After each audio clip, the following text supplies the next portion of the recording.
hermano, de cada hermana, Señor, acá de la iglesia, que están enfermos, Señor, que están afectados de salud, más esta persona que está allá en Venezuela, Señor. Queremos rogarte en el nombre de Jesús, Señor, que favorezcas la vida de estas personas, Señor, con tu gracia, con tu misericordia, Padre. Oramos por la restauración de la salud, Dios, de nuestros hermanos, Señor. Y te pedimos, Padre bueno, en el nombre de Jesús, Dios, que les favorezcas, que traigas salud, que traigas vitalidad, que traigas fuerza a sus cuerpos, a sus defensas. Oh Señor, por favor lo pedimos. Y si hay alguna persona entre nosotros que esté, Dios, con alguna otra situación, Señor, difícil en su vida, te pedimos, Señor, tu fortaleza en esta mañana, Señor. Pedimos tu fuerza, pedimos, oh Señor, tu respaldo, Señor, en el nombre de Jesús. Y también oramos y rogamos, Dios, que en esta mañana, Señor, tu Espíritu nos asista, Señor, a través de la enseñanza, de la predicación de tu palabra, Señor.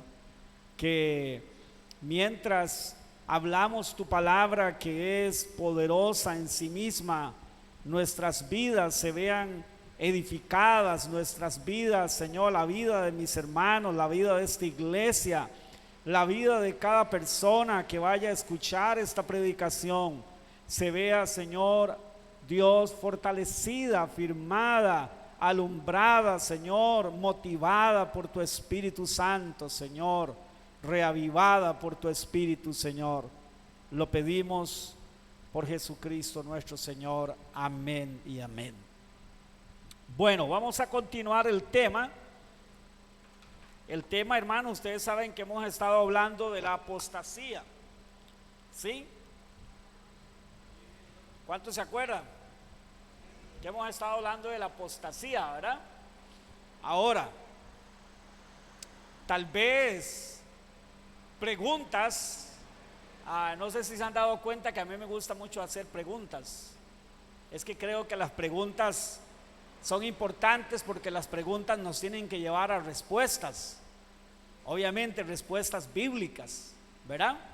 Creo yo que es una herramienta importante las preguntas que puedan surgir para luego respondernos a través de la palabra del Señor.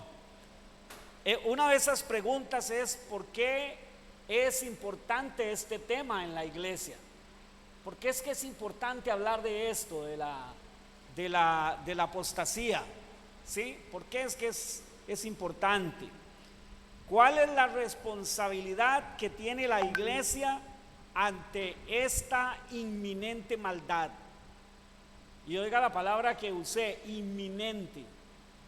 ¿Sabemos todo lo que significa inminente?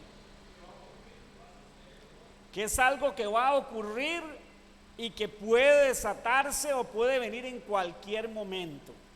¿Sí? En cualquier momento. Entonces, dado que es así, que es inminente, que recuerde que leímos un pasaje de Primera de Tesalonicenses, segunda vez, que me quedé con primera. Segunda de Tesalonicenses, que dice, ¿cómo dice? ¿Se acuerda? Que no vendrá el Señor sin que antes se manifieste la apostasía y venga el hijo de perdición, o sea, el anticristo, ¿verdad? Entonces quiere decir que es inminente, por eso, porque el Señor no va a venir sin que antes se manifieste la apostasía y sin que antes venga definitivamente el hijo de pecado, el hijo de perdición. O sea, el profeta de Satanás, el enviado del diablo, dice que él viene por obra de Satanás.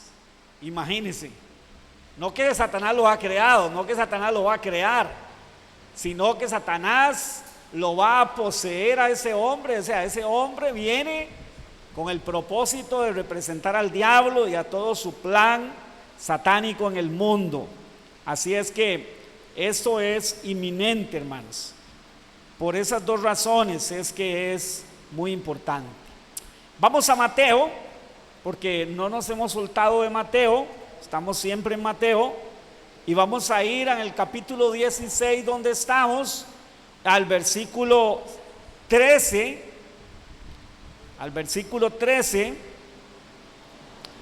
y hasta el versículo 19,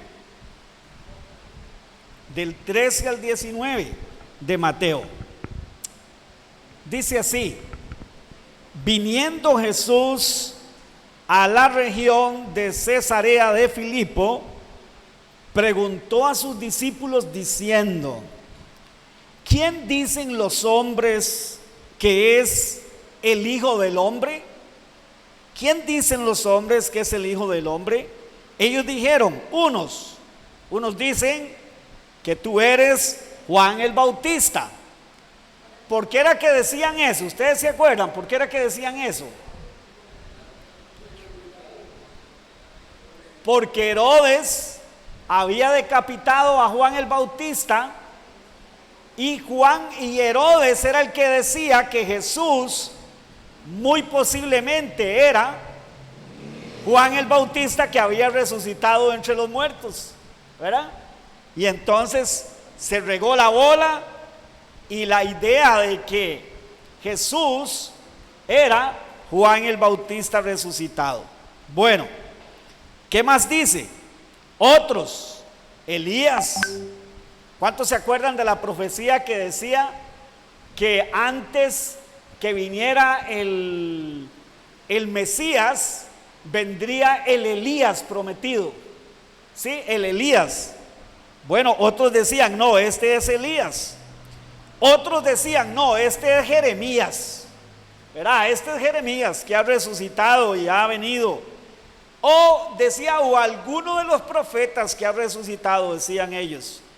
Él les dijo, ahora sí, ¿y vosotros quién decís que soy yo?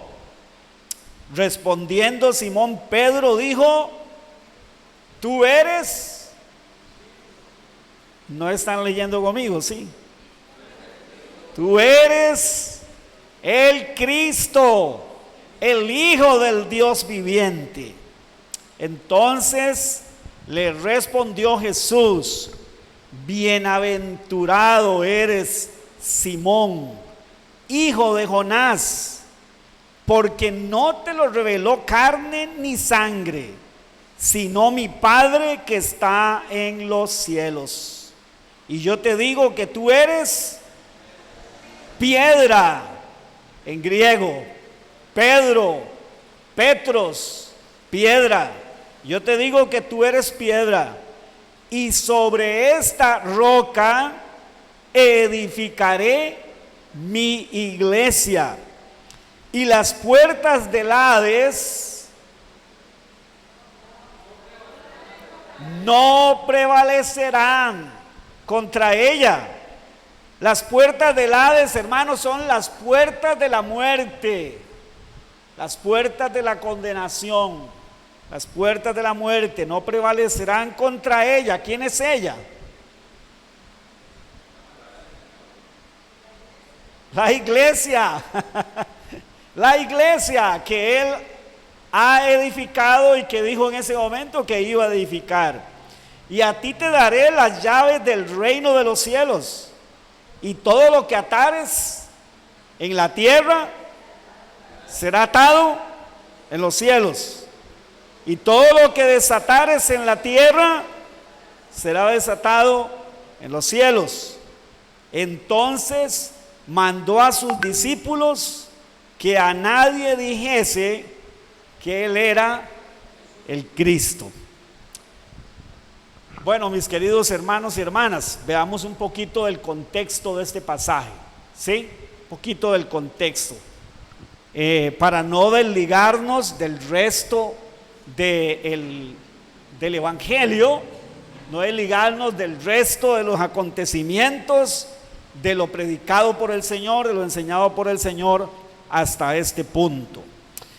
En otros momentos, Jesús ya les había enseñado a sus discípulos sobre quién era Él, ¿cierto? Ya Jesús les había enseñado quién era Él, o sea, sobre quién realmente era Él. Los discípulos habían empezado a entender que Jesús era más que un rabino. Un rabino era un maestro de la ley, un maestro de la palabra, un maestro de la ley. Era un rabino. Ellos habían empezado a entender que Jesús era más que eso, más que un rabino, más que un profeta. Ellos habían empezado a entender que Jesús era más que todo eso. Ya ellos lo habían venido viendo hacer los milagros que Él estaba haciendo. Ellos habían escuchado de su boca aquellas palabras de vida eterna que habían brotado y brotaban de su boca. Por lo tanto, la luz, la iluminación del Espíritu Santo estaba alumbrando la mente de ellos. Claro está, todavía ellos no estaban plenamente convencidos de que Jesús era el mismo Hijo de Dios, o sea, Dios hecho hombre, Dios encarnado, y que era necesario, conforme al plan de Dios, que Él muriera y resucitara. Ellos no estaban todavía convencidos de eso, pero ahora en este momento podemos ver que por la obra del Padre a través del Espíritu Santo, Pedro tiene una revelación. Y esto sí que es una revelación. A veces nosotros decimos revelación, revelación, pero a veces no tenemos muy claro lo que sea revelación. Pero esto sí que lo es, porque esto es algo que nadie había entendido hasta este punto de esta manera tan clara. Que ese hombre que estaba ahí, que le llamaban rabí, que le llamaban rabino, que le llamaban unos Elías, otros profetas, Jeremías, Juan el Bautista, etcétera, etcétera, era nada más y nada menos que el mismo Dios en persona, hecho hombre o hecho carne. ¿Sí? Esto sí que es una revelación, porque hasta este momento, mis queridos hermanos, nadie había de su boca había salido una declaración como esa, tan plena como la que ahora brota de la boca de Pedro por la obra del Espíritu Santo, por la obra del Padre en la persona de Pedro. En este momento, Jesús les hace una pregunta en dos direcciones. ¿Sí? En dos direcciones. ¿Cuáles dos direcciones llevaba esa pregunta? Primero, era la misma pregunta, pero en dos direcciones. Primero, hacia los demás. ¿Quiénes dicen ellos que soy yo? ¿Sí? ¿Quiénes dicen ellos que soy yo? Y ya ellos empezaron a decirle, de acuerdo al repertorio que tenían de conocimiento, bueno, algunos están diciendo que usted es Juan el Bautista, que usted es Elías, que usted, ¿verdad? A ellos respondieron según lo que ellos habían escuchado. Pero ahora Jesús direcciona la misma pregunta, pero de una manera personal. Ahora a sus discípulos. Ellos dicen que yo soy todo eso, pero ustedes, ¿quiénes dicen? O sea, ¿qué creen ustedes o quién dicen ustedes que soy yo? ¿Sabe que ese es Dios? Dios es así, hermanos. Dios muchas veces nos pregunta de una manera, o sea, como si fuera general la pregunta, general. Pero luego en algún momento Dios se vuelve a nosotros Y Él nos pregunta de manera personal: ¿quién soy yo para usted? Y es aquí, a través de esta pregunta, en dos direcciones, y ahora cuando la hace personal, posiblemente los discípulos, el resto se quedaron callados, como diciendo, no estamos convencidos, no sabemos. Pero en ese momento viene el Espíritu de Dios, viene la obra del Padre y abre el entendimiento de Pedro. Y posiblemente después de que Pedro respondió esto, se pudo haber quedado Pedro un poco sorprendido de lo que salió de su boca, de lo que él dijo, porque no era algo que todavía estaba pleno en la mente y en el corazón de ellos, como decía. Entonces posiblemente el mismo Pedro se quedó un poco sorprendido, pero a la vez dijo, bueno, wow, entonces si esto es así, es porque él no es un profeta, no es solo nuestro maestro. Todo esto entonces con razón es que por eso es que él puede hacer todas estas obras y puede hablar de esta manera en que él habla, porque él es ¿quién? ¿Qué dijo? Tú eres, ¿quién le dijo? Tú eres el Cristo. Ahora, tal vez nosotros leemos eso, hermanos, y tal vez usted y yo, tal vez no entendemos en el contexto judío lo que eso significaba. Pero en el contexto judío decir que Él era el Cristo, era que había llegado el momento del cumplimiento que Israel llevaba por más de 1000 años esperando a ese Cristo. Esta palabra Cristo es una traducción de Christos en griego, que lo que significa es el ungido. El ungido. Y los israelitas nacían, morían las generaciones esperando al Cristo, al ungido del Señor, que había prometido que iba a venir, que iba a venir a salvarlos. Y la esperanza de los judíos estaba puesta en el Cristo. Y ahora hay un judío y hay un grupo reducido de judíos que saben que el Cristo ha llegado. A la vez, ¿cómo cree que podía estar el corazón de Pedro y el corazón de sus discípulos?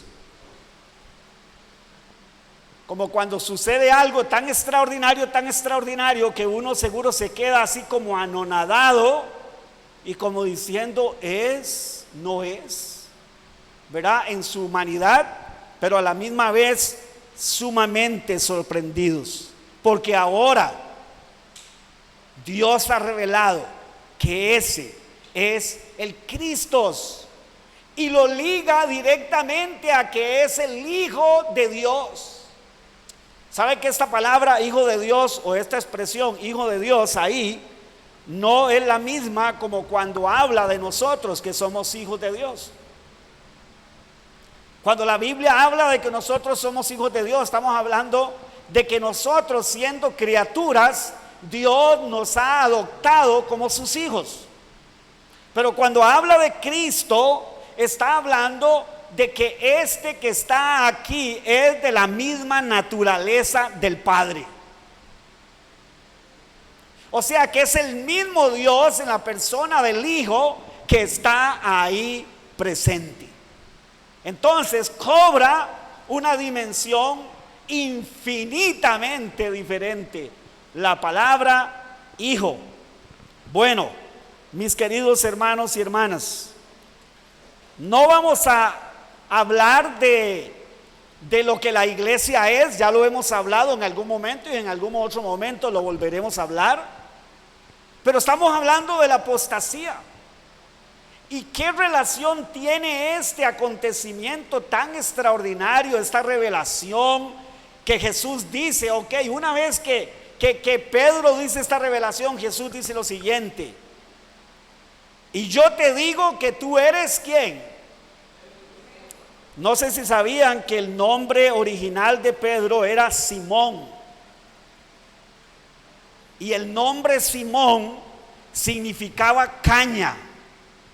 Caña, una especie de caña que era fácil de arrancar, fácil de mover por el viento, pero no sé cuántos sabían que Jesús le había cambiado el nombre de Simón a Pedro, a Petros, a piedra, porque de una manera profética Jesús estaba diciendo que de una caña iba a ser la conducta, o más bien el corazón de Pedro lo iba a hacer como una piedra, no de dureza, sino de estabilidad, ¿sí? De estabilidad. Y Jesús inmediatamente dice: yo te digo que tú eres como una piedra, o eres piedra, y sobre esta roca edificaré mi iglesia. He dicho en otros momentos, y lo vuelvo a repetir brevemente, que esto ha servido para malas interpretaciones, porque pareciera ser, si solo nos dejamos llevar por ese texto y esa expresión, que Jesús está diciendo que su iglesia la va a edificar sobre Pedro. Pero cuando hacemos lo que tenemos que hacer, que vemos el resto de la escritura, ¿qué es lo que podemos entender entonces? Que la piedra sobre la cual la iglesia es edificada es sobre esa verdad que Pedro, la piedra, el que había sido transformado por el Señor, está declarando. Y la declaración es que es sobre Cristo que la iglesia es edificada, no sobre Pedro, hermanos. Es sobre Cristo mismo. Es sobre esa verdad que Pedro está declarando por la obra del Padre, por la revelación del Padre. Es sobre esa verdad, porque vea lo que sigue diciendo la Escritura. Ahí lo tenemos al lado. ¿Qué dice? ¿Edificado sobre qué? ¿Cuál es el fundamento de los apóstoles? Comenzando por esto que acaba de decir Pedro, que Cristo es el Hijo de Dios, es el Cristo, es el Hijo de Dios. ¿Y qué sigue diciendo? Efesios 2:20, edificado sobre el fundamento de los apóstoles y profetas. En ese fundamento, ¿quién es la piedra principal? Cristo. Jesucristo es la piedra principal. Bueno, entonces, ¿qué tiene que ver esto de la edificación de la iglesia, de esta declaración, con el asunto de la apostasía? Recuerdan que Jesús vimos hace poquito, que les había dicho a sus discípulos: cuídense ¿de qué? De la levadura de los fariseos. ¿Cuál era la levadura? Porque dice que ellos entendieron que hablaba de su doctrina. O sea, la doctrina de ellos era herética, era apóstata. Se habían separado, se habían apartado de la verdad y habían enseñado, y estaba basada su fe en un montón de cosas que no eran conforme a la verdad de Dios. Entonces, ¿qué relación hay entre la edificación de la iglesia y el tema de la apostasía? Bueno, es porque surge la pregunta, entonces, ¿y cuál es la labor que tiene la iglesia con respecto o frente a la apostasía? ¿Cuál es el antídoto? ¿Cuál es el escudo? ¿Qué es lo que debe de guardar o va a guardar y guarda la iglesia de la apostasía? La verdad, la palabra de Dios. Lo único que a usted y a mí, mis queridos hermanos, nos puede guardar de la apostasía es el estar afirmados sobre el fundamento de los apóstoles y profetas. Eso es lo único que nos puede librar.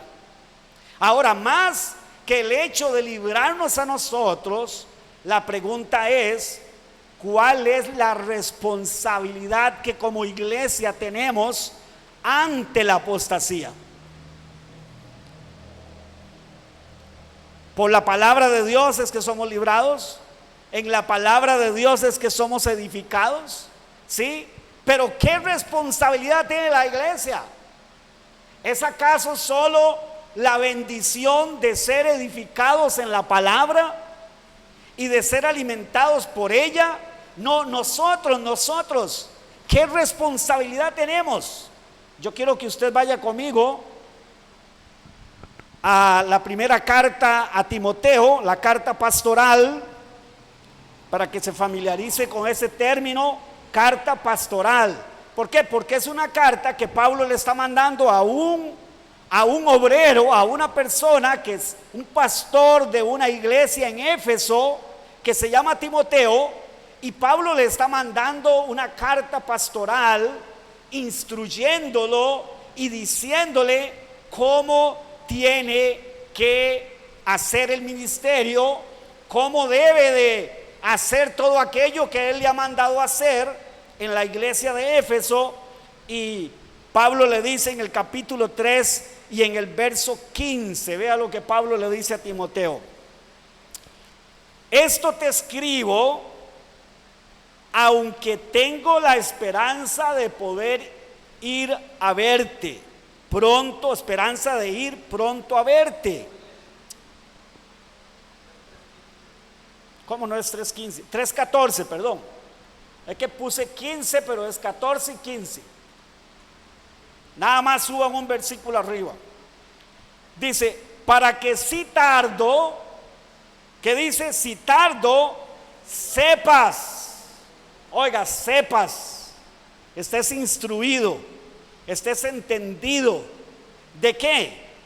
De cómo debes conducirte, ¿a dónde?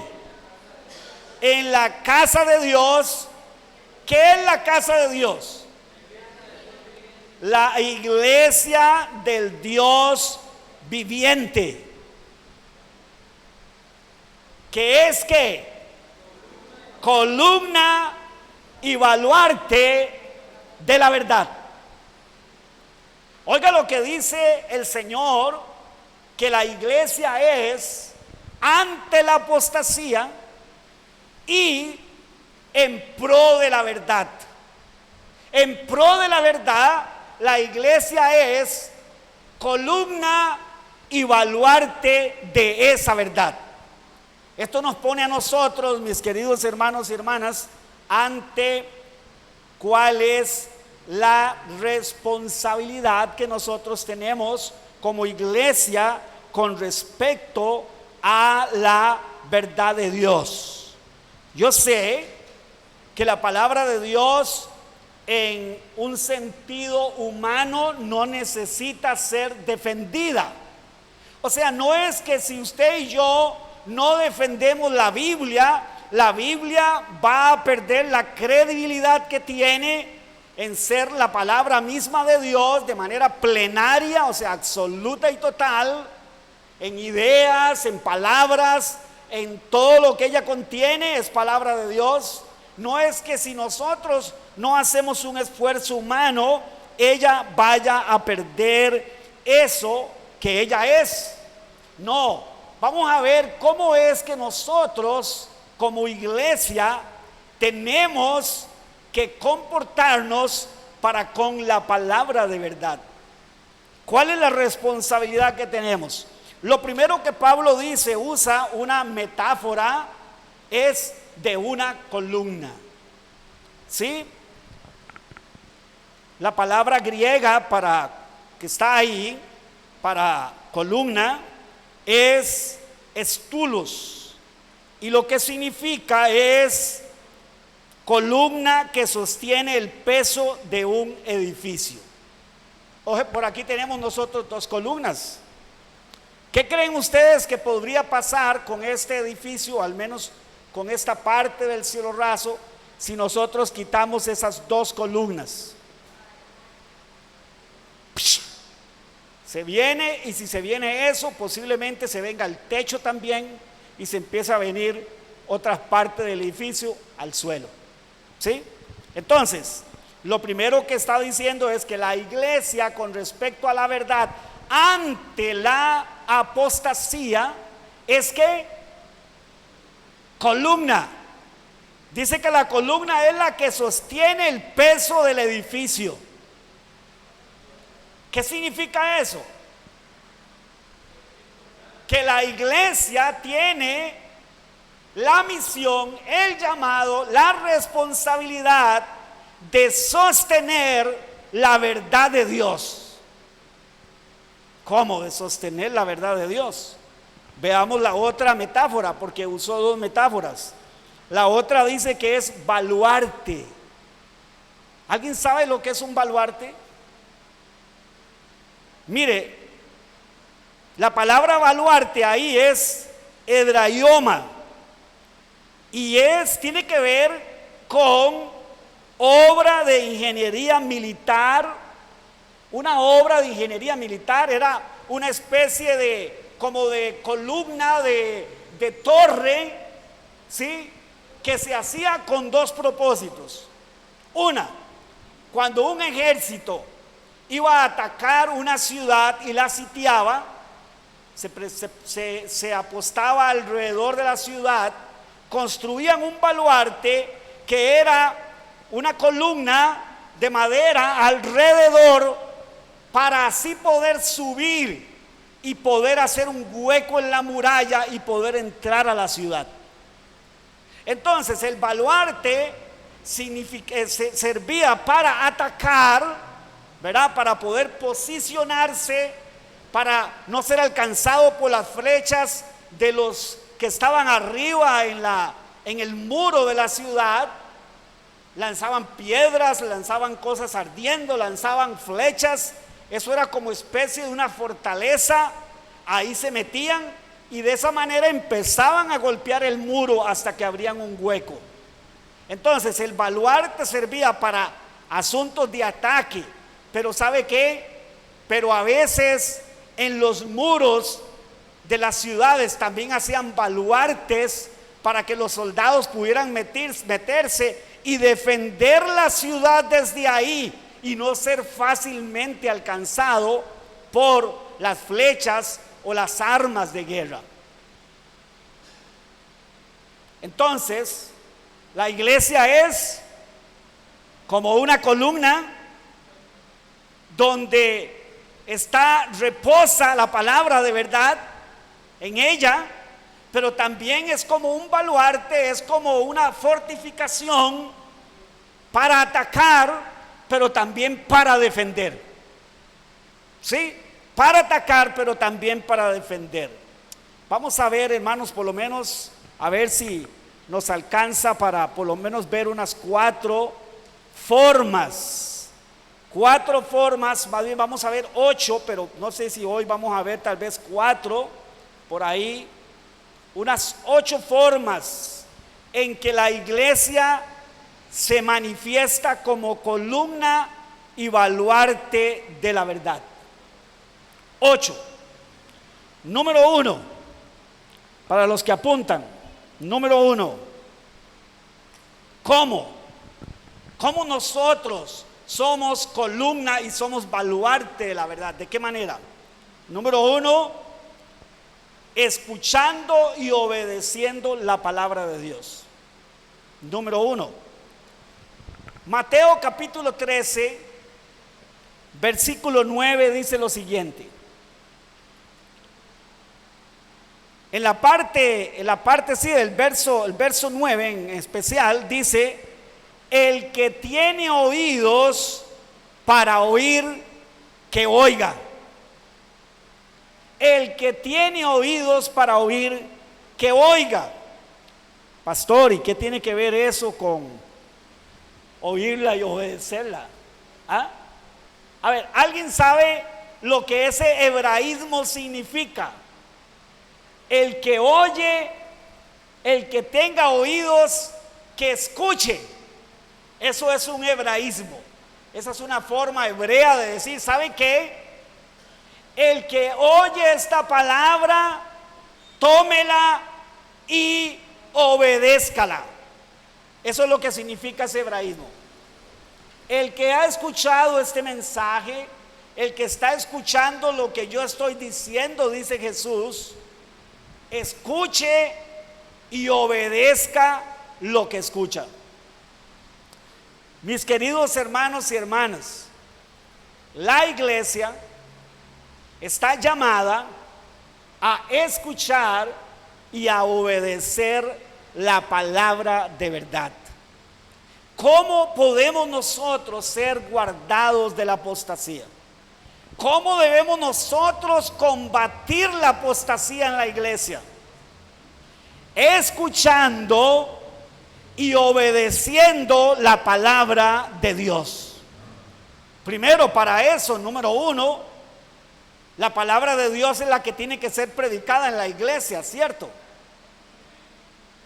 ¿Cierto?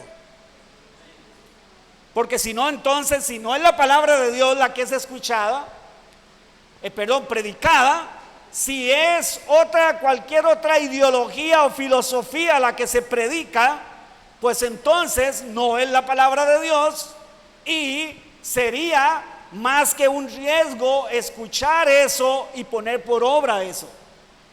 Pero estamos partiendo del hecho de que en la iglesia se habla la palabra de Dios.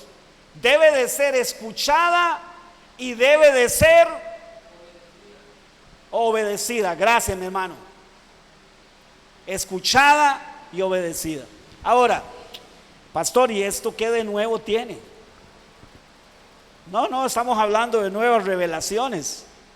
Es la misma revelación que ya tenemos. La pregunta es, mis queridos hermanos y hermanas, ¿somos asiduos en escuchar y en poner en práctica la palabra de Dios?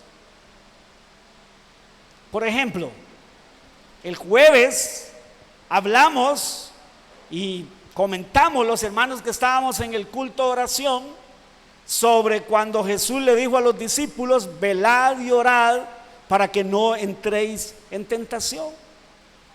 Y hablábamos el jueves, y decía yo el jueves, que si nosotros escuchamos esa advertencia, ese mandato del Señor Jesús, pero nosotros no hacemos lo que Jesús dijo,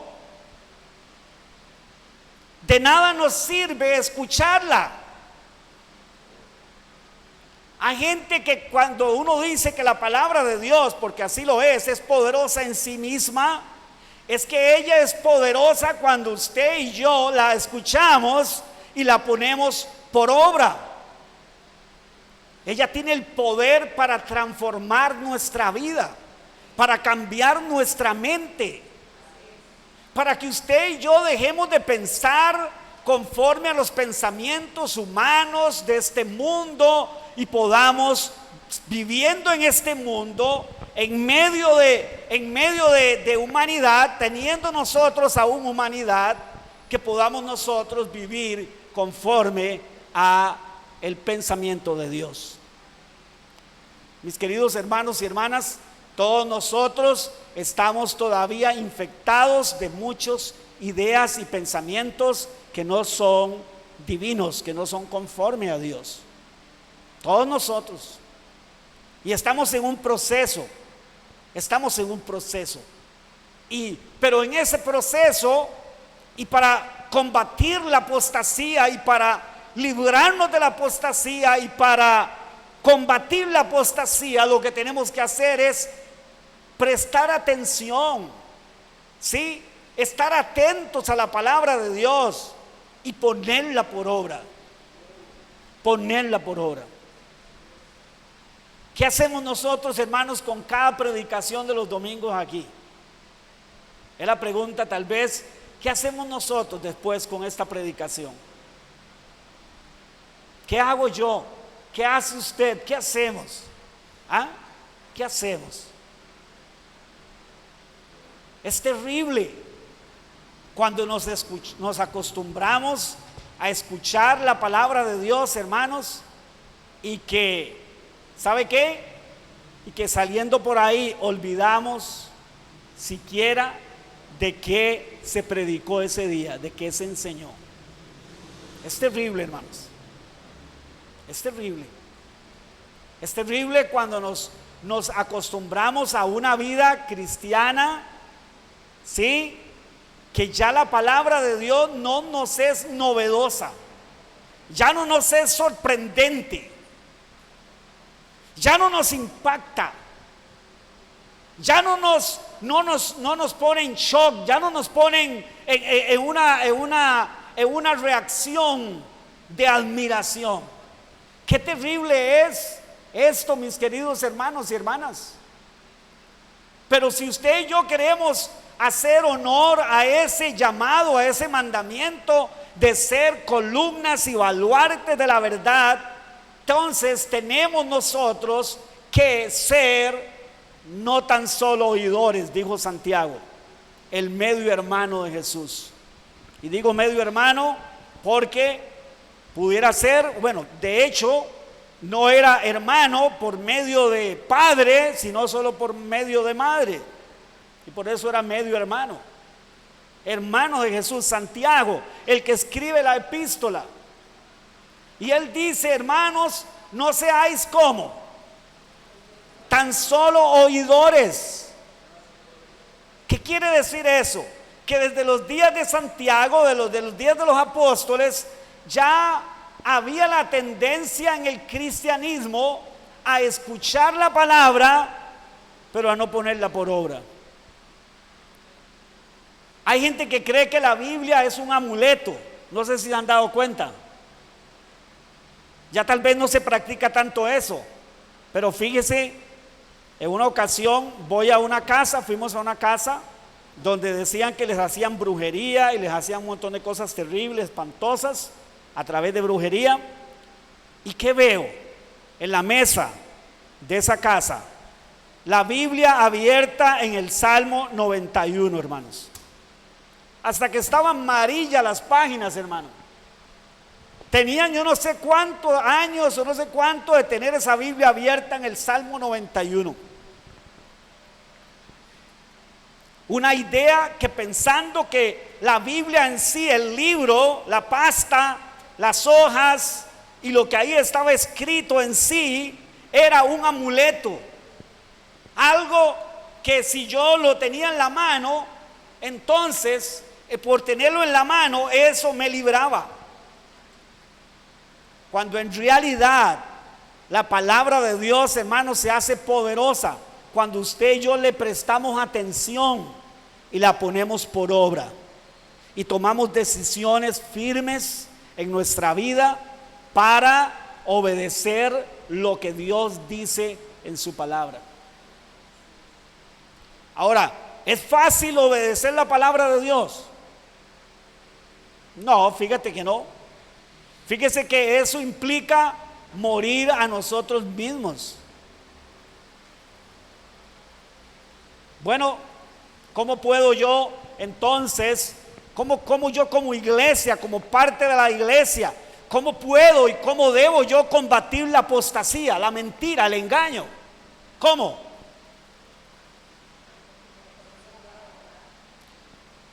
Estando atento a la palabra de Dios, hermano. Porque ¿sabe qué? Es teniendo la palabra de Dios entendida, comprendida en mi corazón, en mi mente, en mi interior, comprendida y obedecida, como cuando esté ante mí la apostasía, cuando esté ante mí el engaño, la mentira, yo voy a poder identificar la mentira. Hay gente que cree, hermanos, que eso sucede de una manera, vamos a ver, mística. Místico es algo misterioso, de una manera inexplicable, misteriosa.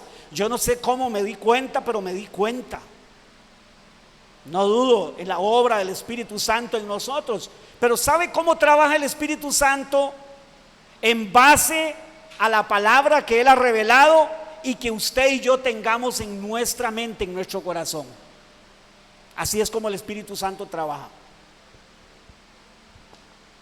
El Espíritu Santo a manera de regla no le va a venir a decir a usted lo que está escrito aquí si usted nunca lo ha leído, nunca lo ha escuchado y nunca lo ha practicado. No digo que a alguien a manera de excepción Dios haya traído algún pasaje bíblico que nunca ha leído. No digo eso. Estoy hablando a manera de regla, a manera de cómo es que Dios trabaja. Dios es un Dios que a veces hace sus excepciones porque Él es Dios soberano. Y he sabido de alguien que dice, bueno, fíjense qué interesante, yo no conocía tal o cual pasaje de la Biblia y una vez, yo no sé cómo, a mi mente vino ese pensamiento o esas palabras y luego yo encontré que estaban en la Biblia. Bueno, esa es una excepción. Yo no voy a discutir eso, que a esa persona le pasó eso, no le pasó eso. Es una excepción. Pero a manera de regla, a manera general, Dios, el Espíritu Santo, va a trabajar en nosotros, nos va a dar el entendimiento de acuerdo a la palabra que hayamos recibido y que hayamos puesto nosotros por obra. Se convierte entonces en un antídoto. Se convierte entonces en una muralla impenetrable. Yo he sabido de personas que me han dicho, pastor, ¿sabe qué? Vieras, hablé con una persona, mire, tiene tanta elocuencia, tiene tanta facilidad de palabra, parece tan convincente, pero ¿sabe qué? Inmediatamente cuando esa persona me empezó a decir tal o cual cosa, el Espíritu Santo me hizo recordar lo que yo he leído, lo que yo he conocido de la palabra de Dios, y fue así como esa palabra de Dios que está en mí inmediatamente me vino a recordar y me vino a poner en alerta que eso que esa persona estaba diciendo no es conforme a la verdad. Pero si yo no conozco la Escritura, si yo no conozco las verdades aquí reveladas, si yo no la escucho y no la pongo por obra, mi querido hermano y mi hermana, podría fácilmente, ¿sabe qué? Morder el anzuelo y caer en la trampa de la apostasía. Porque recordemos que la apostasía es muy sutil. La apostasía generalmente no es tan descarada. Va a venir el momento donde sí, hermanos. Y habrá maestros que sí, son descarados, apóstatas descarados, pero vamos a encontrarnos en momentos, hermanos, donde la apostasía es sutil, donde llega y entra de una manera sutil. Número 2, no solo debemos de oírla y obedecerla. ¿Sabe qué, mis queridos hermanos? Debemos de usarla como instrumento, como herramienta, como arma. Tenemos que usar la palabra de Dios. Vaya conmigo a 2 de Timoteo capítulo 2 versículo 15. Vea lo que Pablo en la segunda carta le dice a su hijo Timoteo, a ese que él está enseñando, a ese que él está capacitando, a ese que él está dirigiendo. Le dice en el capítulo 2 y verso 15: procura con diligencia. ¿Qué es diligencia? ¿Qué es diligencia? ¿Ah? Precisión. ¿Qué más? Responsabilidad. Acatar algo con prontitud y total determinación, ¿sí? Con intencionalidad, o sea, de una manera intencional, ¿verdad? Dice que debe de procurar con diligencia presentarse a Dios aprobado, como un obrero que no tiene de qué avergonzarse, oiga, hermanos, que no tiene de qué avergonzarse, sino que usa bien la palabra de verdad, que usa bien. Ahora Pablo está hablando en un sentido también, en una connotación de usar la palabra de Dios. ¿Sí? A ver, ¿cómo combatimos nosotros el error, la mentira, hermanos? ¿Cómo debemos nosotros combatir, ejemplo, las filosofías humanas y huecas filosofías humanas? ¿Cómo? Que se han metido en la iglesia, que se han metido en los cristianos y que ha llevado mucha gente a apostatar de la verdad, a cambiar la verdad por esas filosofías. ¿Sabe cómo? Usando la palabra de Dios. A ver, ¿alguien se acuerda cómo Jesús combatió la tentación? ¿Cómo?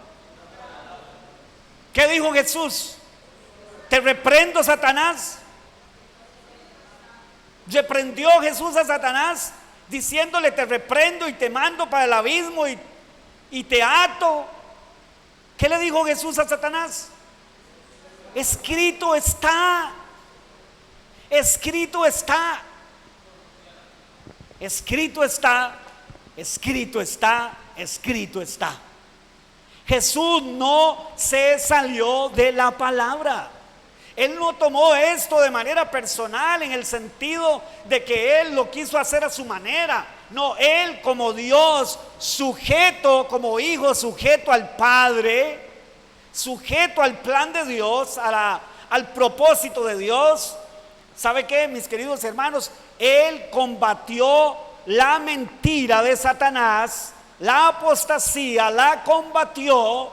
¿Con qué? Con la verdad escrita, hermanos. O sea, si alguien supo usar la palabra de Dios como herramienta útil y letal para la mentira y letal para el diablo, es lo que ha salido de la boca de Dios, hermano. Lo que ha salido de la boca de Dios. Ahora Pablo le está diciendo a Timoteo: hijo mío, mire, procura con diligencia presentarse a Dios aprobado. Escuche, como un obrero que no tiene de qué avergonzarse. O sea que si nosotros como obreros de Cristo no tenemos clara la palabra, no tenemos en nosotros la palabra y no la usamos bien, eso quiere decir que nosotros no la interpretamos correctamente ni la usamos en la dirección correcta. Vamos a ser obreros que vamos a tener mucho en qué avergonzarnos, hermano. Y sobre todo un día delante del Señor nos vamos a tener que avergonzar. Procura. Eso habla, ¿sabe de qué habla? Por procurar, habla de la responsabilidad que Timoteo tenía. Procurar habla de la responsabilidad que nosotros como iglesia tenemos, hermanos. Es nuestra responsabilidad usar la palabra de Dios bien, bien, bien trazada, bien interpretada, bien explicada, bien expresada, bien aplicada. Porque recuerde que la palabra de Dios debe ser interpretada y luego debe de ser aplicada.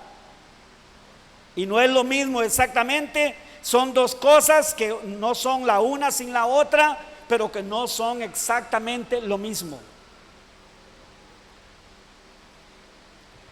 Interpretar, ¿qué fue lo que el autor quiso decir? ¿Qué es lo que ahí realmente dice? Y luego, bueno, ¿y eso cómo lo aplico a mi vida? ¿Eso cómo me ayuda a mí? ¿Eso cómo lo debo de tomar yo? ¿Sí? Procura con diligencia. ¿Sabe de qué está hablando Pablo a Timoteo? De una labor constante, donde tiene que estar despierto, donde tiene que estar apercibido, donde debe de estar consciente de esa gran responsabilidad. Dios nos puso su palabra, Dios nos dio su palabra, pero nosotros debemos de usarla correctamente, para luego no ser obreros que tengan de qué avergonzarse. porque no hemos usado bien la palabra de verdad. Yo creo que qué hermoso y qué bendición es hablar la palabra de Dios, hermanos. ¿Cierto? Bueno, por lo menos hay 2 amenes, hermano. Por lo menos hay 2 personas que tal vez sí. Qué hermoso es poder hablar la palabra de Dios. Pero ¿sabe qué? Pero qué gran responsabilidad. Porque lamentablemente, hablando de la herejía, en muchas iglesias hoy, mis queridos hermanos, se dice que se habla la palabra de Dios, ¿sí o no? A ver, ¿en cuál iglesia apóstata usted ha visto que en lugar de la Biblia hayan leído otra cosa? Bueno, ya de por sí algunas no son iglesia del Señor, son sectas, y ahí sí leen el libro del Mormón, y ahí sí leen a Elena de White, y ahí sí leen otra cosa que no es la palabra de Dios.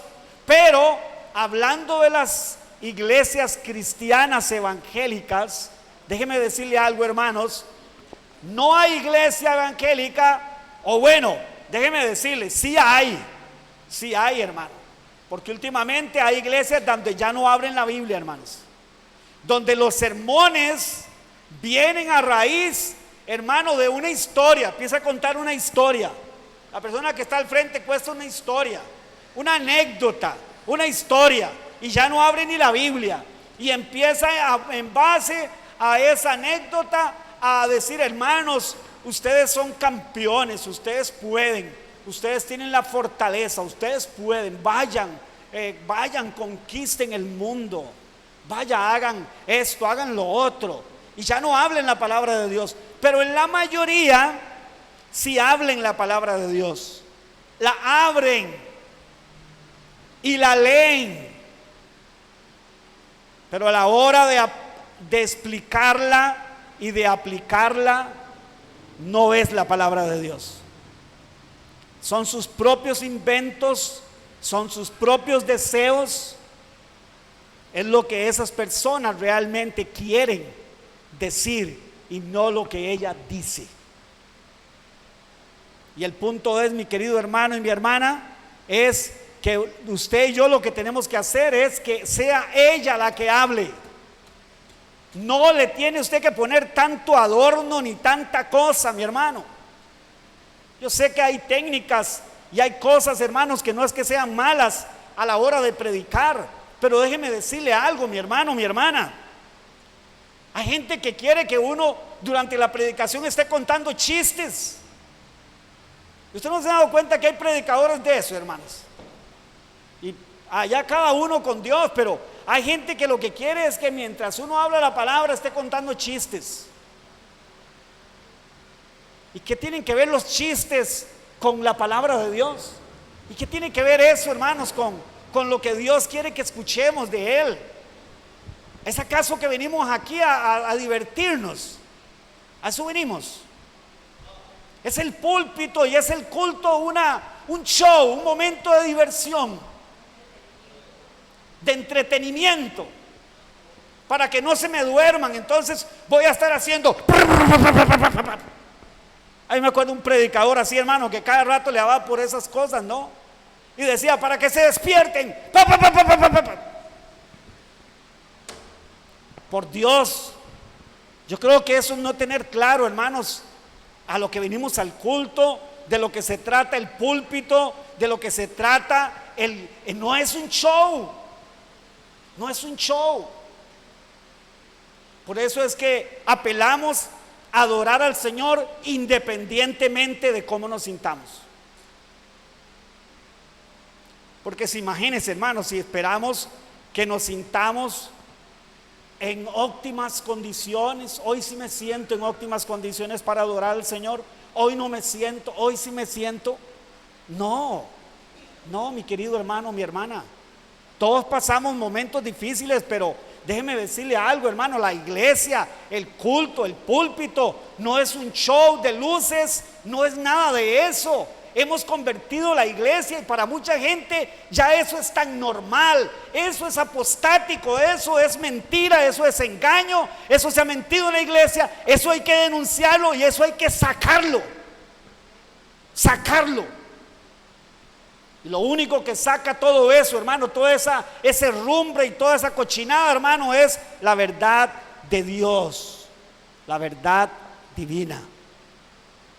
Así que no necesitamos chistes, no necesitamos ponerle adornos, no necesitamos decirlo de una manera así como, ay hermanos, voy a decir esto, pero vea, no se enojen, no se me ofendan, no se enojen. Decía un pastor, decía un predicador, nunca pida perdón cuando usted lee la palabra de Dios. Y aun cuando suene chocante y ofensiva, nunca pida perdón. Y es que ¿sabe qué, mi hermano, mi hermana? Es que la palabra es la palabra de Dios, es Dios el que está diciendo. Y así tiene que resonar hoy.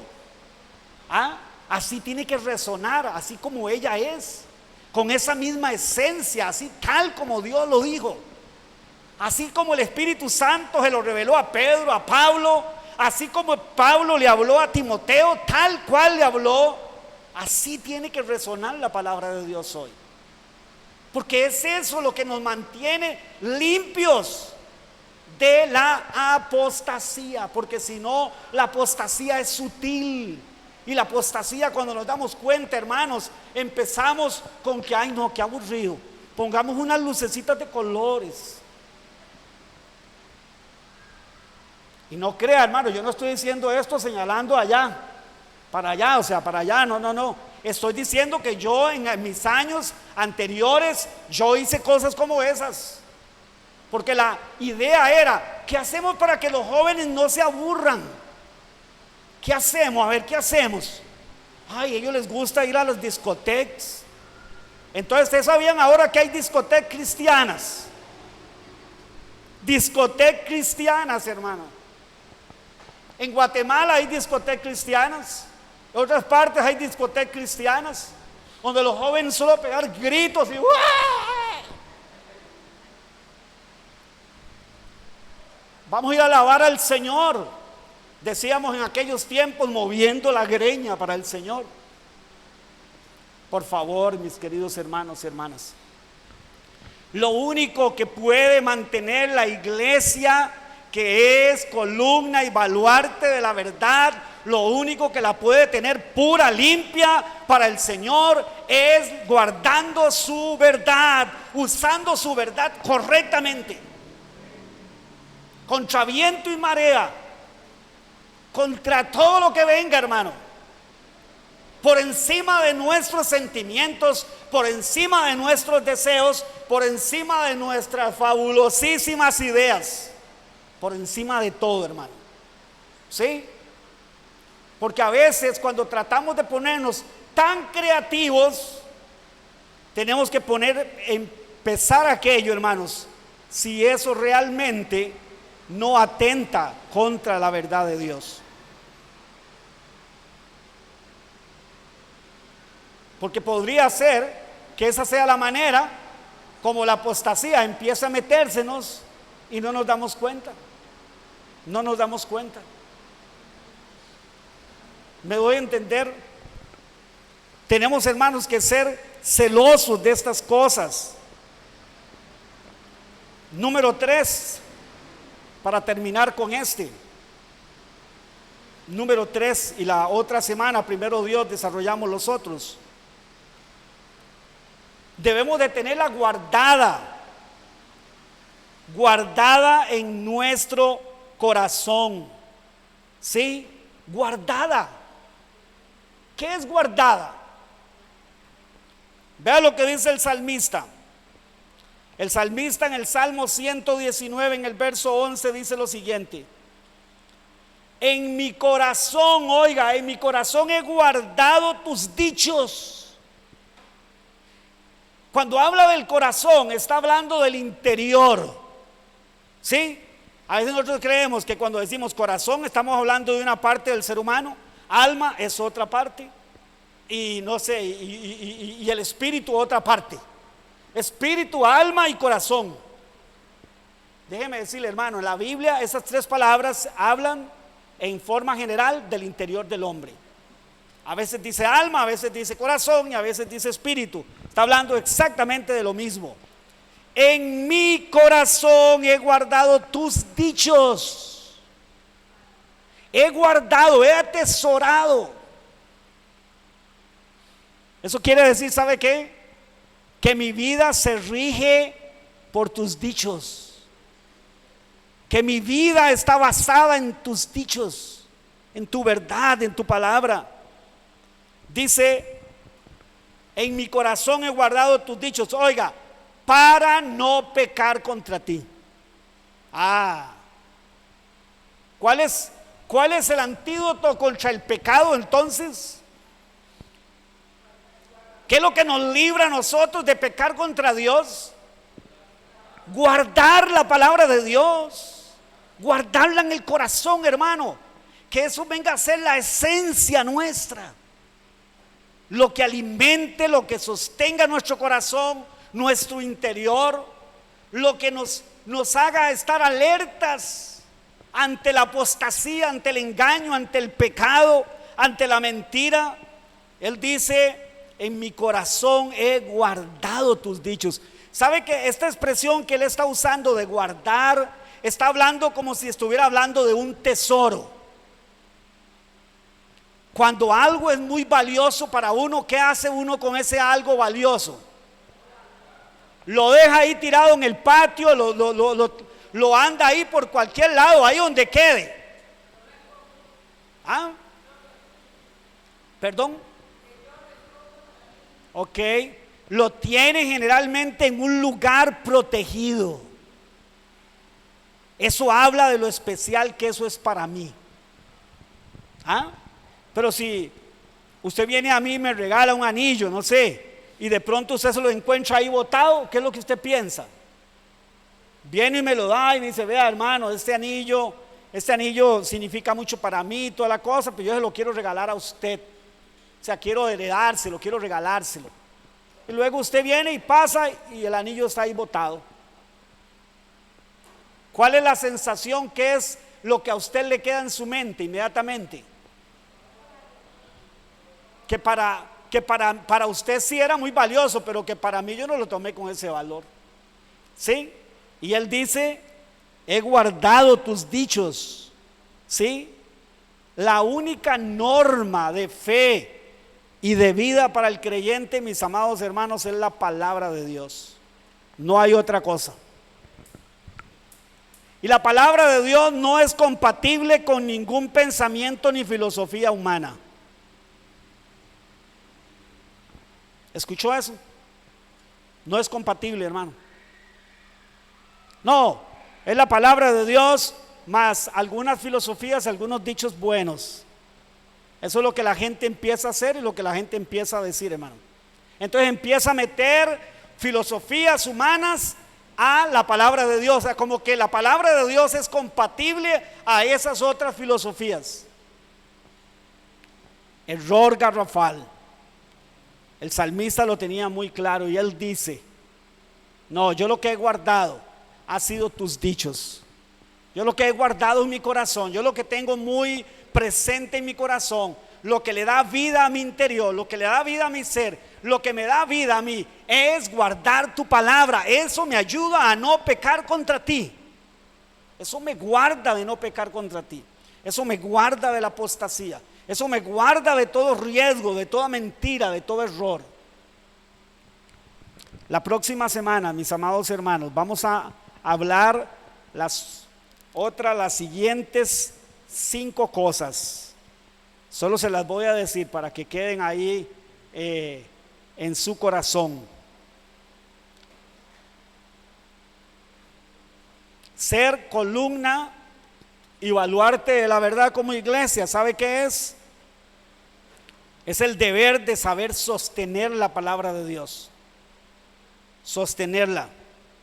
Número 5. meditar en ella. Meditar en ella. Número 6, defenderla.